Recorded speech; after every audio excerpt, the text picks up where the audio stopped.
Ciclo de conversatorios para el fortalecimiento de la educación propia e intercultural. Cabildo Indígena de la Universidad del Tolima. Lengua materna de los pueblos indígenas del Tolima. Ave Kipijao, proyecto de recuperación idiomática. Listo, buenas tardes. Bueno, entonces voy a presentar el libro. Pues esta es la nueva edición, ¿no? La nueva edición, el nuevo diseño que me hicieron en Bogotá. Lo que yo quería básicamente sería poner el idioma sobre la mesa, ¿sí me entiende? No se habla seriamente sobre esto, no se hace un trabajo real.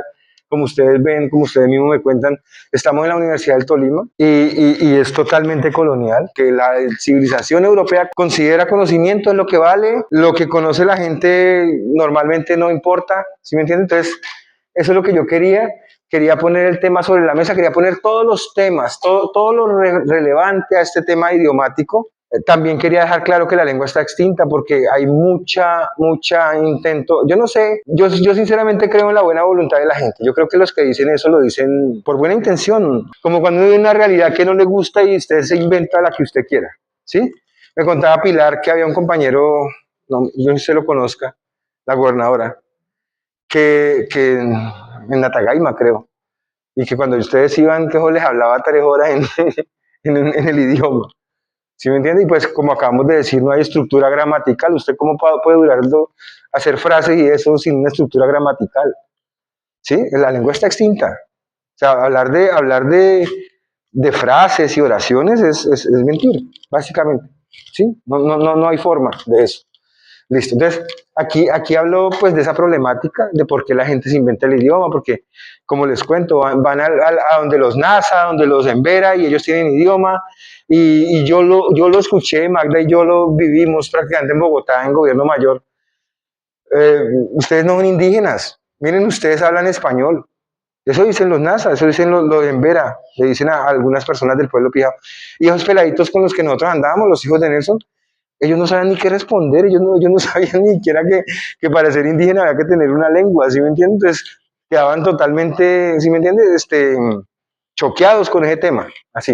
Entonces básicamente lo que yo quiero es eso, ¿no? Que hay una claridad de que hay una problemática, una pérdida idiomática, que fue hace mucho tiempo, porque también van a preguntar, bueno, ¿y por qué, por ejemplo, a ustedes les van a preguntar, ¿y por qué usted no se va por allá para Totarco a estudiar la lengua? ¿Por qué? Porque allá no hablan la lengua, allá hablan español. ¿Sí? Y en el último rincón del mundo pijao tolimense hablan español. Una pregunta, ¿no? ¿Sí?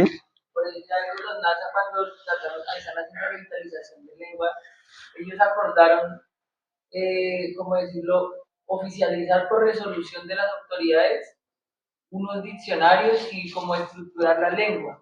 Es decir, con los insumos que hay de la lengua, digamos, si las organizaciones se propusieran acompañar esas investigaciones y formalizarlas en la parte lingüística, en la parte, digamos, de la ciencia lingüística, podría renacer una lengua pijao. No la antigua, sino una propuesta de lengua. Es decir, ¿por qué lo digo yo?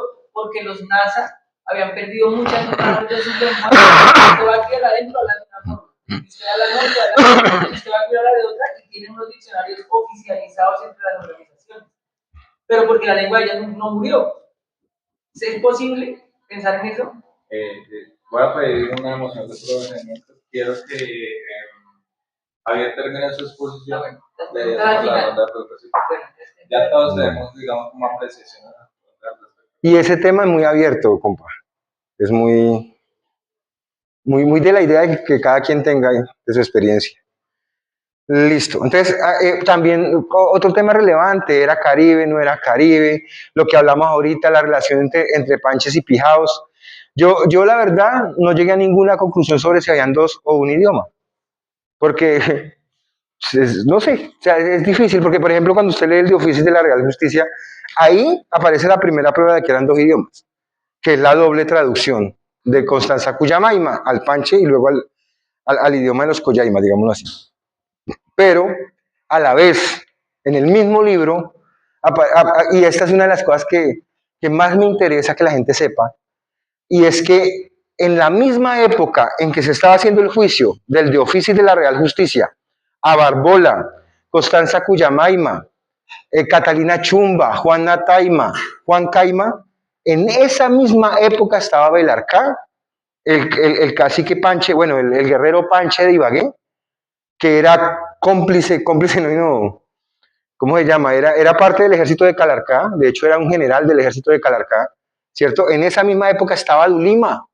O sea, tenemos un montón de personajes súper importantes que no están conectados históricamente, según lo que conocemos, pero que vivieron en la misma época y en la misma batalla, porque se sabe, Dulima era oráculo de los pijaos, o sea, una moanera panchi del machín, era la moanera, o sea, la que les hacía las predicciones al ejército de guerra de pijaos. Entonces, uno tiene siempre la idea de que en el año 1600 ya Ibagué estaba totalmente controlada, pero ahora miramos que básicamente Ibagué estaba llena de panches rebeldes, ¿sí? Y que tenían una relación directa con los pijados de Calarcá. Por ejemplo, Belarcá, yo no sé si ustedes han escuchado hablar de Belará o Belarcá. Él era monaguillo de la iglesia, de acá de Ibagué.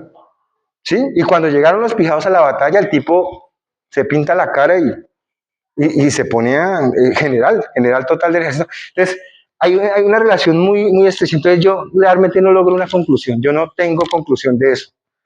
No sé si era la misma, no sé si eran dos, no sé, la verdad. Pero lo que sí se sabe son esos detalles, ¿no? Que en ese 1600, la amalgama entre pijado y panche era así. No como se cree. No, los panches conquistados ya parte del Imperio Español y los pijados por allá rebeldes. No, eso aquí estaban rebeldes, habían un montón y eran cómplices o eran aliados de los pijados de abajo. Entonces, por ese lado. Otra cosa, sobre el tema de los Caribe, yo pues escucho a Andrés, Andrés habla del origen caribe del pueblo pijao. Yo pienso también, por muchas cosas, que tiene un origen caribe, ¿sí? Por temas culturales, temas de deformación craneana, temas de uso de joyas, más que todo las de los pies, todos esos temas que son muy del pueblo caribe.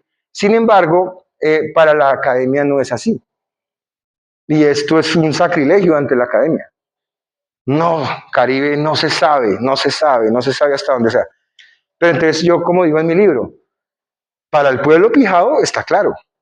Usted vaya al sur y los viejitos le dicen que son caribes, ¿cierto? Pero para la academia ya no es tan claro. Entonces, yo no estoy diciendo que alguien tenga la razón, estoy diciendo un hecho que sucede, ¿cierto? Y es ese. Bueno, aquí hago pues acotación sobre algunos estudios que han habido, por ejemplo, Durbin Seijas, ¿cierto? No tiene en cuenta ningún apellido pijao, no tiene en cuenta ningún toponímico.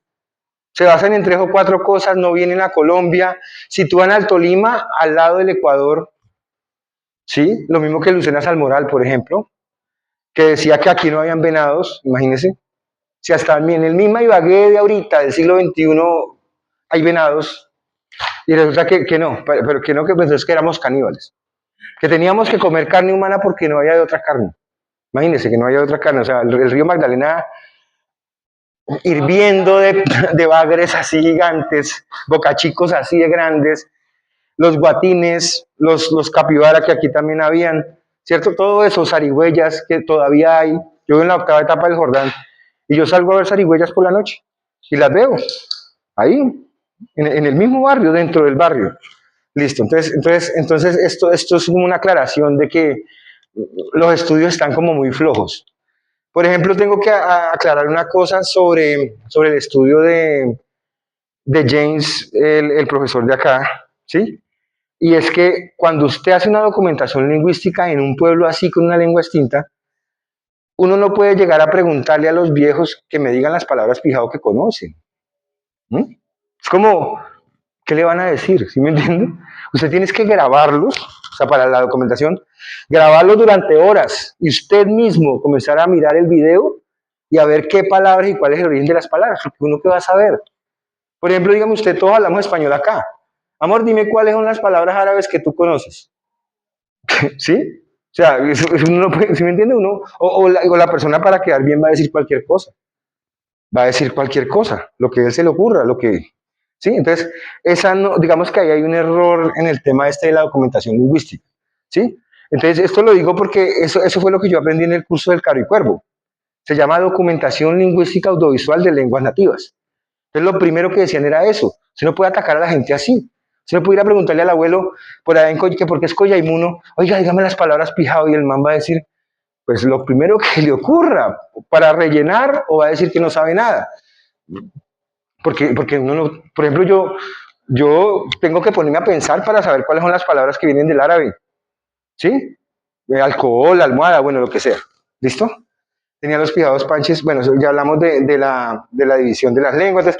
Entonces el libro es así, básicamente primero pongo los temas de los que trata, eh, los temas relevantes sobre la lengua, el proceso de extinción, ¿sí? El proceso de extinción. Yo quiero aclarar una cosa acá.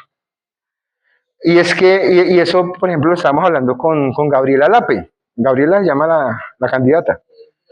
Sí, porque yo no entendía por qué el tema de Simón Bolívar era tan álgido, ¿sí? El tema de Simón Bolívar es simple.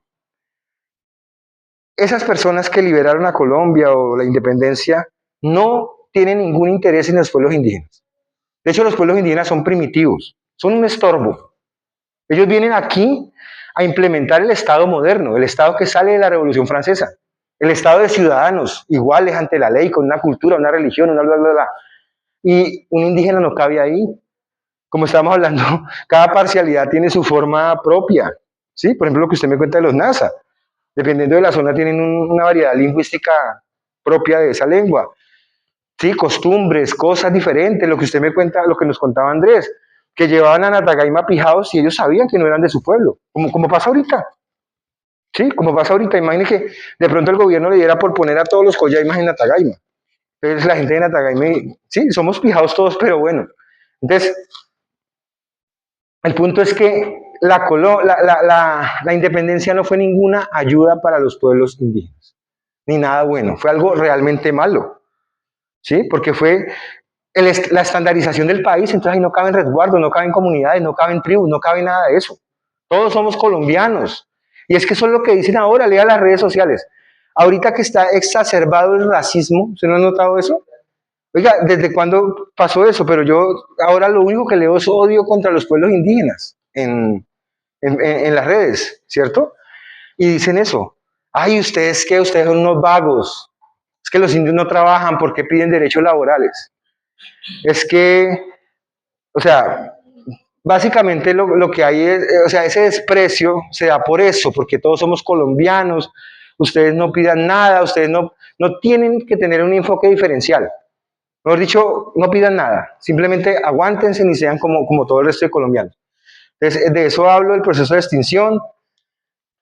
Bueno, entonces, listo. Y después yo comienzo con el tema de la monería, de qué es la monería, o sea, qué es digamos, la estructura espiritual del pueblo pijao, pues lo que se sabe, las capas, como haciendo un contexto, pues, ¿dónde estamos? Estamos en el Tolima, estamos en Cundinamarca, estamos en el norte del Huila, estamos en ciertas zonas. Bueno, ¿y cómo es ese universo? ¿No? Pues tiene 5 capas, o bueno, las capas que cada modán, porque acuérdense que también existe la variedad de ideas espirituales, las columnas, ¿sí? Por ejemplo, hay personas que dicen que el Nevado del Tolima es una columna, pero hay personas que no, y eso es totalmente respetable, ¿no? O sea, porque dependiendo de donde usted viva, pues cuadra las cosas. Entonces, listo. Entonces, aquí hago todo lo que es el universo físico y espiritual, para que la gente sepa de dónde está hablando, para que cualquier persona en cualquier parte del mundo diga, bueno, este idioma es de este pueblo y este pueblo del mundo así. Las 5 capas, bueno, todo eso. Después hago una recopilación de palabras. Según el artículo Supervivencia de una cosmogonía prehispánica, existe una especie de apocalipsis pijao. Y que es que como todo esto está, la capa seca está sobre una laguna de agua salada y fría, y sostenida por unas columnas, finalmente al final de los tiempos el agua reclama todo y todo vuelve al agua, que a propósito tiene mucho sentido, porque esa agua primitiva es como el cosmos increado, ¿me entiende?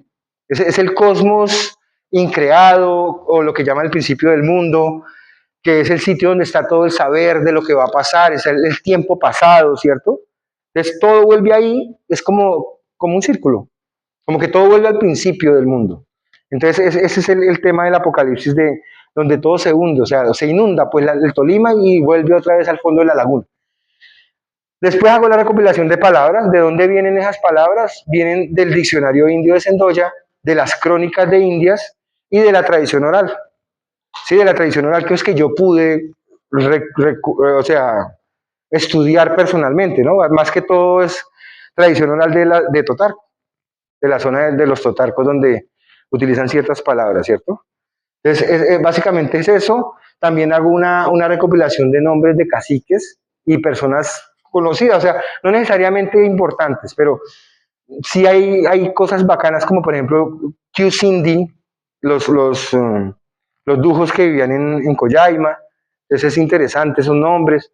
Entonces hago recopilación de todas las personas Pijao con nombre Pijao pues, que pude encontrar, las tribus, los apellidos Pijao que son tan importantes. Por ejemplo, lo que hablábamos de un tema que yo quiero hablar y es de los apellidos Pijaos, pero que vienen de otros pueblos.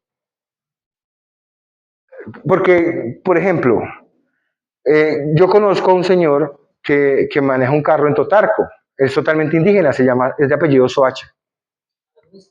Exacto. Pero él no tiene ningún recuerdo de nadie que venga de la sabana de Bogotá. O sea, los Soacha han vivido ahí. ¿Sí? Entonces, y lo mismo pasa allá, me imagino, allá deben haber gente que el apellido que llegó hace tiempo, pero ya se volvió de la zona. Los Quimbaya, por ejemplo, Quimbayo. Yo conozco, a todas las personas Quimbayo que yo conozco son del sur del Tolima y son pijaos. Pero se sabe que el antepasado que llegó acá venía de los Quimbaya, ¿cierto? Entonces, o por ejemplo el apellido Panche de los Paniquita o de los Nasa. Hay unas muchachas de apellido. ¿Nasa? Yo quiero aportarte algo allí. Lo que pasa es que también hay que entender que, digamos, durante el proceso histórico en el que se nombra un territorio, se hacía desde el pueblo amigo que estaba con los españoles que nombraba un territorio. Entonces, digamos, una de las inferencias que tengo yo, por ejemplo, es que Calima, por ejemplo, o Quimbaya, no era como tal la autodenominación de ellos propios, sino que era la denominación de algunos de los pueblos aliados que tuvieron los españoles en el caminar de aquí hacia ese sector. Porque, digamos, comparando, por ejemplo, el significado de Calina o de Ima digamos, en las palabras fijadas que tenemos referenciadas en Fray Pedro Simón, tiene un significado ese territorio, ¿no? Esa toponimia.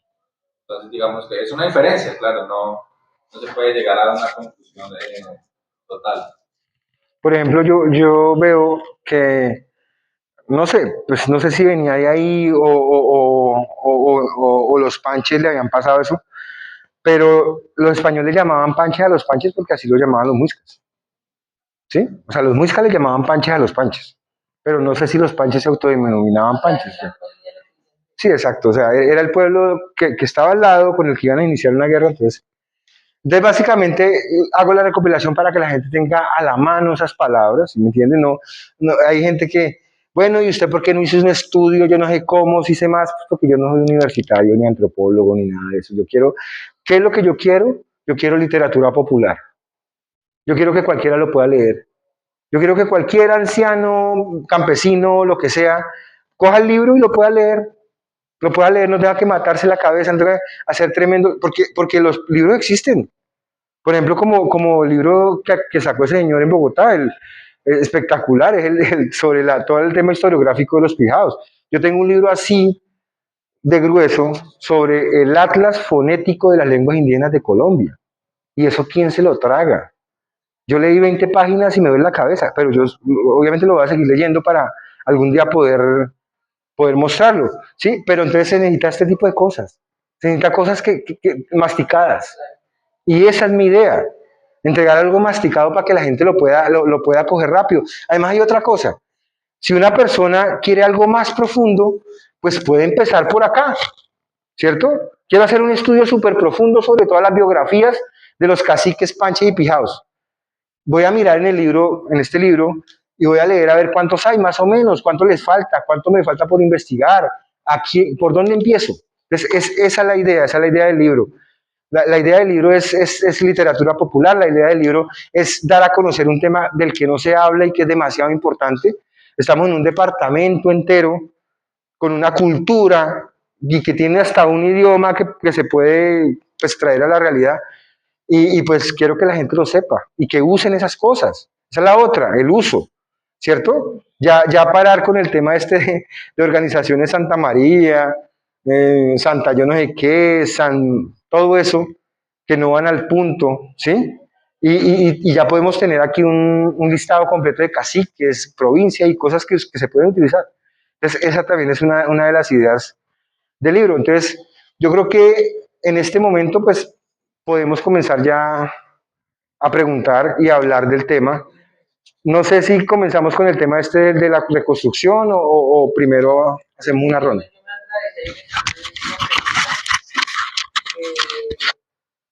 Pero ahorita quiero que, bueno, como le contaba un tema de agenda, pero los compañeros que vinieron, pues son compañeros que son de la estructura del pueblo fijado, exceptuando el compañero Yuri, que es Isaac, pero que igual también camina con los fijados porque hace parte del de AISO que tiene población fijada dentro de su organización, entonces creo que es importante.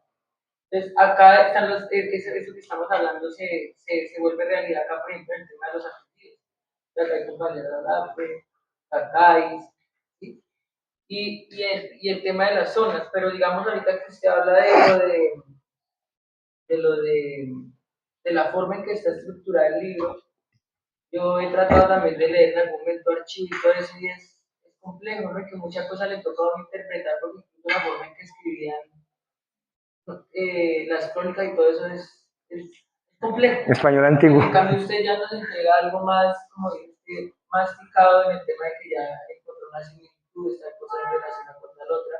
Y yo creo que eso es algo que hay que valorarlo porque en las organizaciones y en los ejercicios de nosotros de educación propia, este tipo de instrumentos son muy valiosos. Son muy valiosos porque están planteados pues, en un lenguaje más propio. Entonces, por eso yo veía la importancia de que, por ahí está rotando el libro, de que lo revisáramos, porque nosotros tenemos la responsabilidad de empezar a plantearla en nuestras comunidades, porque aquí todos son comuneros de resguardo, todos somos comuneros de comunidad, el tema de la educación propia. Y cuando hablamos, por ejemplo, del tema de la lengua, que Andrés me ha ayudado mucho cuando estamos yo, me toca escribir algo para lo lingüístico. Derechos culturales, siempre hablo yo, pervivencia del tiempo y del espacio, pervivencia cultural, y pongan el lingüístico, pongan el apellido, porque a veces se obvia, ¿sí? Pero hay una ley, por ejemplo, de lenguas en Colombia y no conocemos. Y entonces ahí, ¿cuál es el ejercicio de nosotros? Desde lo lingüístico, entonces usted nos muestra que cuando hablamos de la lengua, tenemos que hablar de espiritualidad, tenemos que hablar de cultura, de costumbre, de historia, todo eso. Y ahí entonces era que yo ya con la herramienta hacía la pregunta, pero es una pregunta propuesta. Era lo que le decíamos este mismo ejercicio de la tesis, con este ejercicio. Ustedes son investigadores, no populares, no académicos, sino investigadores que para nosotros son comunitarios, o sea, salen del seno de las mismas necesidades de la comunidad y es una propuesta y es cómo hacemos. Entonces yo me he sentado, por ejemplo, con Adriana, que no la puedo invitar hoy, que es una compañera lingüista que ella pues sí es experta en ese tema. Ya me decía, es que la lengua no se puede revivir. ¿Adriana qué? ¿Usted cómo revive un muerto? Me dice. ¿Adriana qué? Adriana Walker. Ah. Y ella me dice, ¿usted cómo revive un muerto? Me dice ella. Y yo, no, pues si Jesús puede hacer un milagro y se cagó de la risa. Que yo le decía la propuesta que hacen los NASA de estructurar un alfabeto y es prestado. Los mismos mayores decían, eso es algo que nosotros estamos resignificando la lengua, porque no es la ancestral país, porque es que mire, resignificando, nosotros ni siquiera escribíamos, teníamos un alfabeto, nos tocó con ejercicios de lingüistas expertos, investigaciones propias de nosotros y los médicos cateando, los mayores espirituales, entender cómo era, yo ahí me corrí porque yo no conozco eso, gramática, fonética, toda esa vaina, para plantearle a las 138 autoridades un alfabeto. Que las autoridades lo cuestionaran y empezáramos a hacer ejercicios de educación. Mire, sobre lo que está diciendo, y voy a aprovechar que aquí hay tanto joven, pero ¿cuál es la trampa? La trampa es que ustedes nos han dado cuenta que para los antropólogos y los arqueólogos, los pueblos, los mejores pueblos son los pueblos muertos. ¿Usted no lo ha visto? O sea, entonces, por ejemplo, a su amiga, con todo respeto, no la conozco, pero eso es un planteamiento de pueblo muerto.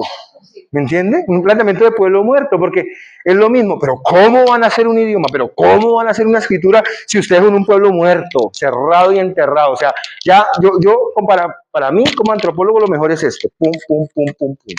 Clavos en la tumba del pueblo pijao, porque así está quietico. Entonces yo lo puedo estudiar y digo yo, solo lo prehispánico es pijao, o sea, la gente de ahora, mi esposa aquí, la Tagaimuna, ella no existe, ni ustedes tampoco.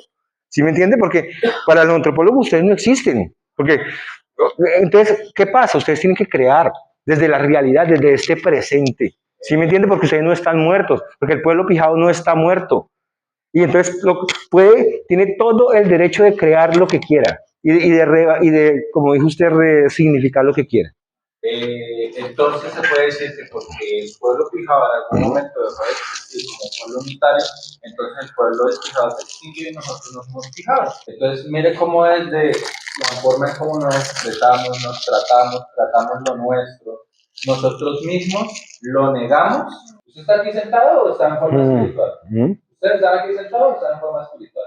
Aquí estamos vivos. La sangre, la piel, nuestros ojos, todo está aquí. ¿Y cómo somos? Somos los retazos, lo que quedó de un pueblo que se volvió a unir, bien hecho o mal hecho, no lo sabemos, ¿sí? Con nuestros problemas, con nuestras dificultades, con los pedazos que nos faltan, pero estamos aquí. Y lo mismo pasa con la lengua. Nuestra lengua existió y existe y se incorporó a un lenguaje no formal. Existen palabras, ámbitos, muchas palabras que existen regadas por allí, que son vestigios de nuestra lengua, que así una persona que no se haya leído a Gerald Richard del Matoja, a Fray Pedro Simón, que no se haya leído a Ramírez Endoya, puede identificar que palabras propias aún se siguen hablando en el Tolima y en el Huila. Y hasta en el norte. Y hasta en otras partes. Podemos ir hasta el Caquetá, a los resguardos desplazados de los Pijados.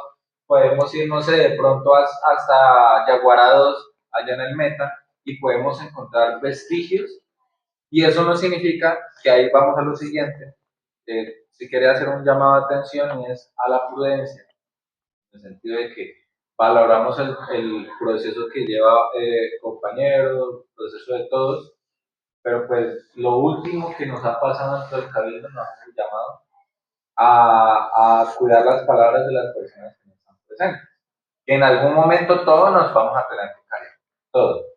Tocarema, su merced, mi persona, Joshua James, ¿sí? Todos los que, incluso hasta el Muisca ese que viene a hacer ese cosa, lo vamos a tener que callar. ¿Por qué? Porque ahí nos tenemos que objetivizar cuál es el fin de los trabajos de investigación que estamos haciendo, por un lado, y si somos capaces, que pasó anoche, de tener los pantalones bien puestos para decir, es superior el objetivo como pueblo indígena que tenemos para la recopilación y revitalización de una forma de comprender el mundo. ¿Y por qué hablo de una forma de comprender el mundo? Porque cuando se hace un ritual de armonización, se hace una consagración, ¿cierto? Y al final se utilizan unas palabras que los moanes en este momento del pueblo de Castilla están recitando y que todos recitamos, pero no sabemos qué significa, ni siquiera cómo se dice, y uno lo dice de tal forma y otro lo dice de tal forma. Pero es que la consagración del espacio de medicina tradicional no es únicamente, es como dice en cara a la iglesia y dice el cura, párese, arrodíllese, persígnese.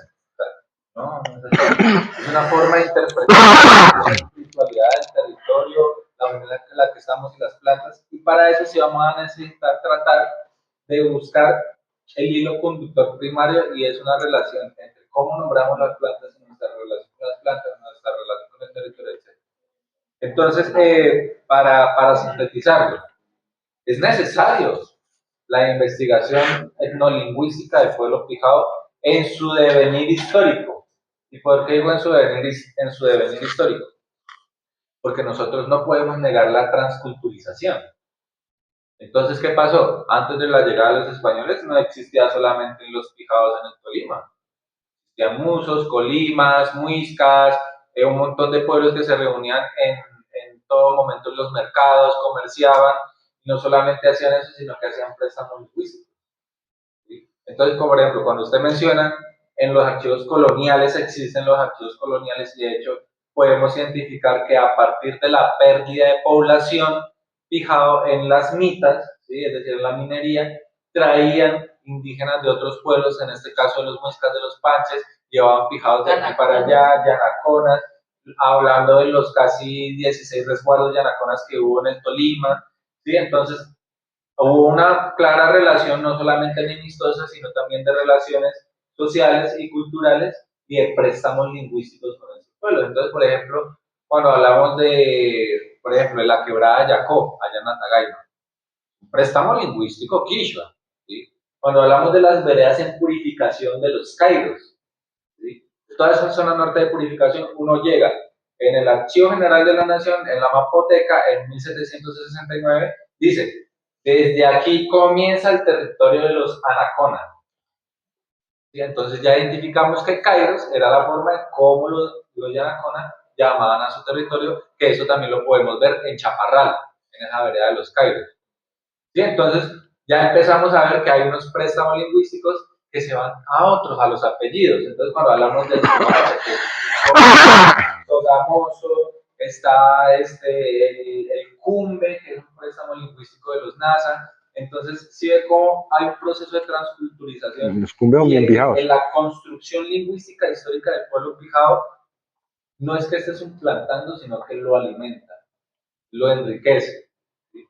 Hablábamos del tema de cómo son los médicos tradicionales en el pueblo pijao. Hay un momento en el que el médico tradicional pijao se cría en casa y se forma en casa, se forma con la cultura pijao. Pero hay otro momento en el que el muan pijao se va a otros territorios. Y cuando vuelve, trae unos préstamos culturales y espirituales y medicinales de otros pueblos que alimentan y enriquecen el hilo conductor del ser pijao. ¿Sí? Pero lo que hay que identificar es cuál es la base lingüística del pijao. Para mí, indiscutiblemente, es el Caribe. ¿Sí? Por toponimia, por antroponimia, si lo hablamos en materia lingüística, cultural, por la moanería, por ejemplo. ¿Sí? ¿Qué otro pueblo? La palabra Mohan es Caribe. Ajá. La palabra Mohan es en Venezuela. Mohan. ¿Qué pueblo en Colombia utiliza la palabra Mohan para definir una autoridad espiritual y cultural? Yo sé que en Venezuela hay un pueblo, no, pero yo sé que en Venezuela hay un pueblo en el lado del Táchira, a los mohanes le dicen mojanes. Los pueblos son familias nosotros que son todos los yupa y toda esa Sí, son caribes. los caribes. Identifique el problema que hubo en San Andrés de Sotavento, ¿sí? Los cenús. Los cenús, el mohan y la mojana. En San Andrés de Sotavento hubo un conflicto de autoridad. ¿Quién lo resolvió? El Mohan de San Andrés de Sotavento. ¿Sí? Entonces ya vemos cómo hay una relación entre el Caribe, podemos identificar que eso, pero sí claramente desde el Chibcha, desde Nasayugue, desde la familia lingüística Barbacoas también hubo préstamos lingüísticos. Y ahora, que si era un apunte más que quería hacer, es que en mi parecer, y ya lo he visto en varios textos históricos. A mí en el censo me decían eso. Yo hice el censo en Coyaima, el censo del 2018, y llegaba y decía, bueno, ¿ustedes son indígenas? No, los indígenas son los de allí. Dígame su nombre. Carlos Alberto Cacaistique Cupitra. Y así. Y yo. Pero entonces, el tema de la identidad es que nosotros lo que... Y entonces yo le decía, bueno, y entonces ¿usted qué es? Y decía, no, yo soy de la Junta de Acción Comunal. Entonces yo me di cuenta que básicamente en Coyaima las personas se autoidentifican de la Junta de Acción Comunal o indígenas. Esa es una forma en la que en el campo coyaimuno se identifica a la gente.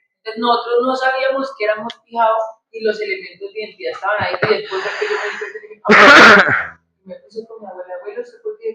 Es que nosotros ninguno nos llamamos así, nosotros no llamamos así, pero en la forma de criar, en las palabras, que después ya mirando los diccionarios y todo eso, estaban, en la forma de ellas hasta como nos trataban la medicina, sí. Ellas cómo nos curaban el bujo, cómo nos curaban el mal de ojo, ¿sí? Cómo nos curaban el cuajo, todo eso estaba en la o cómo veían las capas y todo eso. La chicha y la forma en que la hacía, el balay, la quimba, guambito, huipa, siempre lo lograron así en la casa. Entonces ya después de que nosotros nos apropiamos, fue que entendimos por qué habíamos fijado, pero en la comunidad nosotros nos tocó hacer otro ejercicio, y es que yo le decía, ah, no, Pilar, entonces yo no soy fijado porque yo no tengo los apellidos. Entonces yo discutía hace mucho con Andrés, le decía, nosotros no hemos analizado el tema de la diáspora fijado, ¿sí? Y el tema sobre todo de la transmisión en el tema de los apellidos del apellido materno. El apellido materno siempre se pierde en el tiempo.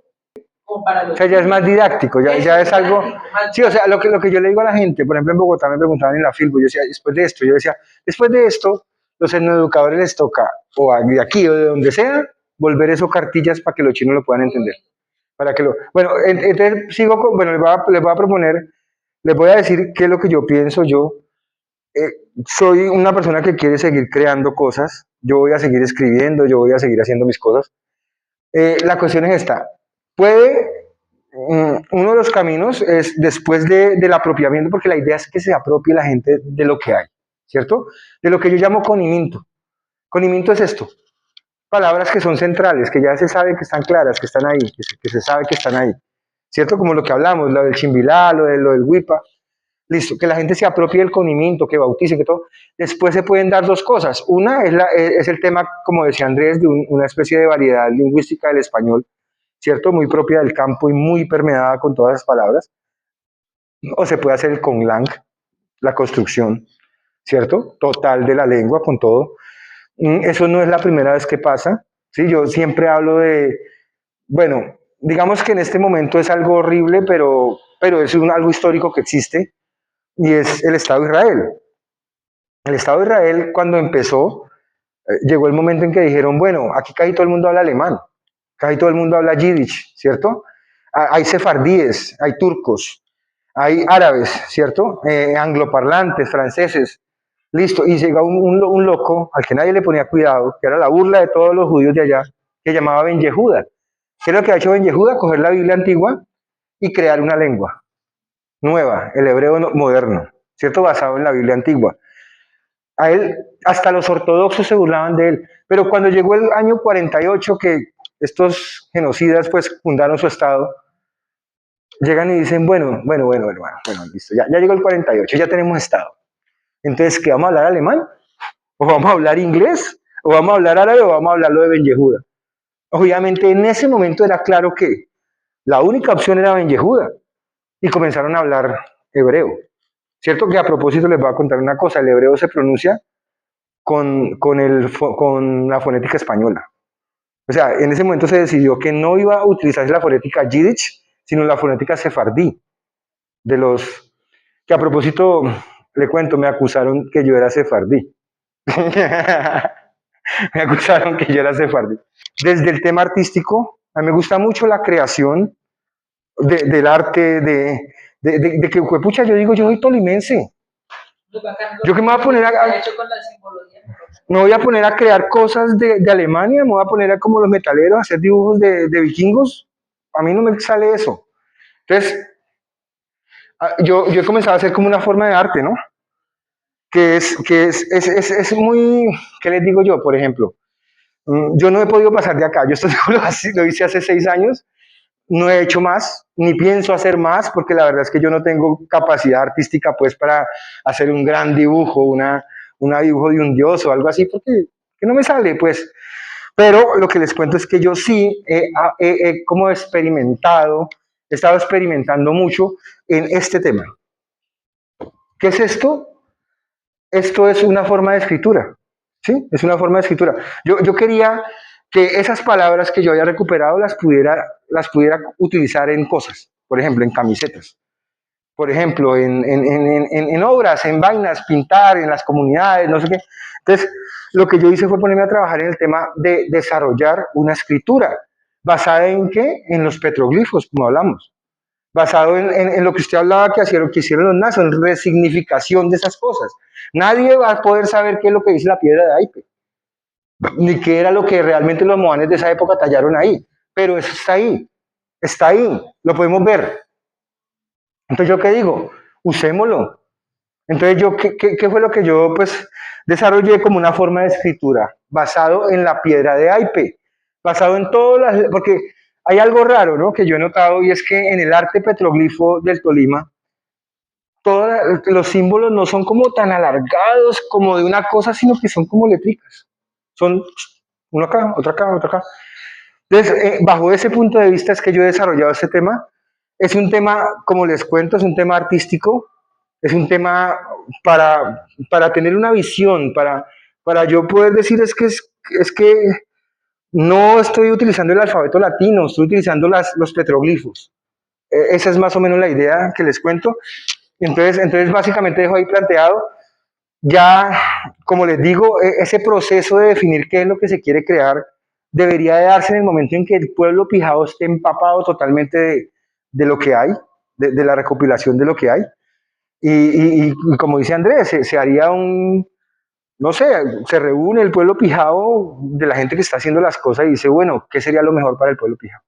¿Qué sería lo más óptimo? Y pues sí, avanzar en ese tema, eso es lo que me parece.